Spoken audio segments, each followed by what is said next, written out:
విశాఖ ఉక్కు కర్మాగారం కాంట్రాక్ట్ కార్మికుల సమ్మెకి దిగారు. ఒక్కసారిగా వేలాది మంది కార్మికులు ఉక్కు అడ్మిన్ బిల్డింగ్ ను ముట్టడించారు. తొలగించిన కార్మికులను వెంటనే విధుల్లోకి తీసుకోవాలని డిమాండ్ చేస్తున్నారు. ఉక్కు ప్రైవేటీకరణను ఆపాలని నినాదాలు చేశారు. కార్మికులకు జీతాలు చెల్లించాలి అంటూ కార్మికులు సమ్మెకు దిగారు. విధులు బహిష్కరించి అడ్మిన్ బిల్డింగ్ ను ముట్టడించారు.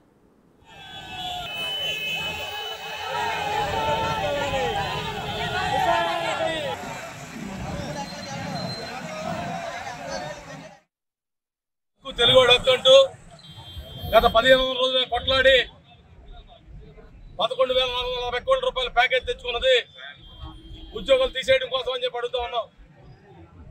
రాష్ట్ర ప్రభుత్వం చొరవతో 14,040 కోట్లు శాంక్షన్ చేసి 8,043 కోట్ల రూపాయలు ఇచ్చిన అరగంటల బ్యాంకులు కట్టారే.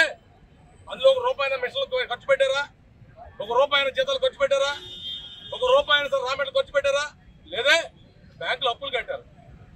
భారతదేశంలో 19 లక్షల కోట్ల అప్పులు తీసుకునే పెద్ద మనుషుల పేర్లు చెప్పడానికి భయపడే మీరు విశాఖపట్నం స్టీల్ ప్లాంట్ అప్పులు కట్టకపోతే పేకలు కోసేస్తారని చెప్పి అడుగుతా ఉన్నాం. ఈ నేపథ్యంలో మీ 4 సంవత్సరాలు కొట్లాడింది ఈ 15,000 20,000 వచ్చే కాంట్రాక్ట్ కార్మికుల్ని ఉద్యోగాలు తొలగించడం కోసమా? గత 30 ఏళ్ళు ఇదే కంపెనీని నమ్ముకుని ఈ కంపెనీ ఇస్తే స్థాయికి రావడానికి కష్టపడి ఈ కాంట్రాక్ట్ కార్మికులందరూ కూడా ఉద్యోగాలు తీసేస్తే ఎలా సాధ్యమవుతుందని చెప్పి అడుగుతా ఉన్నాం.